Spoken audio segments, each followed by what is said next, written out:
सुंदरपुर बाजार में बलवीर सेठ की चकाचौंध सबसे ज्यादा थी, पर उस चमक के पीछे एक काला सच छिपा था। अबे ओ चेतराम, हाथ तेज चला, देख नहीं रहा ग्राहकों की भीड़ बढ़ रही है और तू अभी तक चटनी ही पीस रहा है, जल्दी कर। जी जी मालिक, बस हो गया। वो आज मिर्चियां थोड़ी ज्यादा तीखी थीं, इसलिए आंखों में पानी आ गया। बहने मत बना। और सुन, वो काली शीशी वाला जादुई मसाला मिलाया है कि नहीं? बिना उस मसाले के दही समोसे में वो बात नहीं आती जिससे लोग प्लेट चाटने पर मजबूर हो जाएं।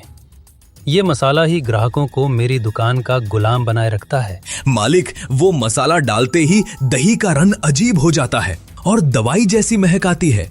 कहीं ये लोगों की सेहत के लिए नुकसानदायक तो नहीं है?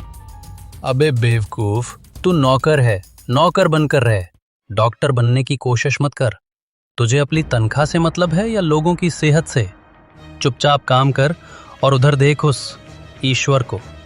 ईमानदारी का ढोल पीट रहा है, इसलिए भूखा मर रहा है। ईश्वर बेचारा अपने ठेले पर बैठा ग्राहकों का इंतजार कर रहा था, पर उसकी शुद्धता कोई नहीं देख रहा था। आइए भाई साहब, शुद्ध तेल के गर्मा गर्म पकोड़े खाइए, सेहत और स्वाद दोनों मिलेंगे। अरे रहने दे भाई, ईश्वर तेरे पकोड़ों में वो मजा कहाँ जो बलबीर सेठ के समोसे में है। हमें तो बस वही खाना है। हे भगवान, दोपहर हो गई पर एक भी ग्राहक नहीं आया। अगर आज कमाई नहीं हुई तो अम्मा की दवा कैसे आएगी? बलबीर सेठ पता नहीं क्या जादू करता है। शाम को जब ईश्वर खाली हाथ घर लौटा तो अम्मा ने उसका चेहरा देखकर सब समझ लिया।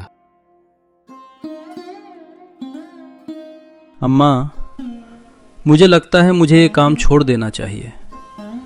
बलबीर सेठ जैसे लोगों के आगे मेरी ईमानदारी हार गई है।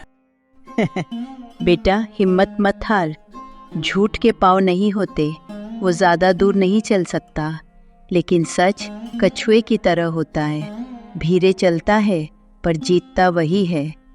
ये ले, ये तेरे दादाजी के जमाने का एक पुराना नुस्खा है। इसे कल तू अपने बेसन के घोल में मिलाना। क्या इससे कुछ होगा अम्मा? कोशिश करके देख बेटा। जब इस मसाले की खुशबू बाजार में फैलेगी तो लोगों की भूख खुद ब खुद जाग उठेगी। अगली सुबह जैसे ही ईश्वर ने नया मसाला डाला, बाजार की हवा ही बदल गई। अरे वाह, ये कैसी चटपटी खुशबू है। बलवीर सेठ की दुकान से तो बस बासी दही की महक आती है, पर यहां तो कमाल है। ईश्वर, आज पकोड़ों में क्या डाला है? पूरा बाजार महक रहा है। जल्दी से एक प्लेट पैक कर दो। ये क्या हो रहा है?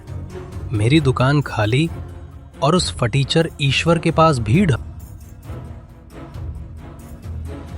बलबीर, ये लाल तेजाब का अर्क है। इसकी सिर्फ 2 बूंदें काफी हैं ग्राहकों को अपना गुलाम बनाने के लिए। पर याद रखना, अगर 3 बूंदें गिरी तो इंसान की मौत हो जाएंगी। मुझे परवाह नहीं, मुझे बस मेरा ग्राहक वापस चाहिए। लाओ वो शीशी। बलबीर वो शीशी अपने घर में भूल गया। उसकी पत्नी चमेली ने उसे महंगा सॉस समझकर चटनी में मिला लिया। आह, सेठ जी बचाओ, मेरे पेट में आग लग गई है। ये क्या था? बलवीर सेठ, अनर्थ हो गया। मालकिन ने वो लाल शीशी पी ली, वो मर रही हैं। मैंने दूसरों को मारने के लिए जहर मंगवाया था, पर वो मेरे ही अपनों को डस गया। मैं पापी। बलबीर सेठ को पुलिस ले गई और उसकी दुकान हमेशा के लिए बंद हो गई। बलबीर, तुम्हारे लालच ने तुम्हारा घर ही उजाड़ दिया। अब तुम्हें अपनी गलती की सजा भुगतनी होगी। दोस्तों, याद रखना, ईमानदारी की सूखी रोटी भी बेईमानी की दावत से ज़्यादा मीठी होती है। असली सुकून मेहनत की कमाई में है।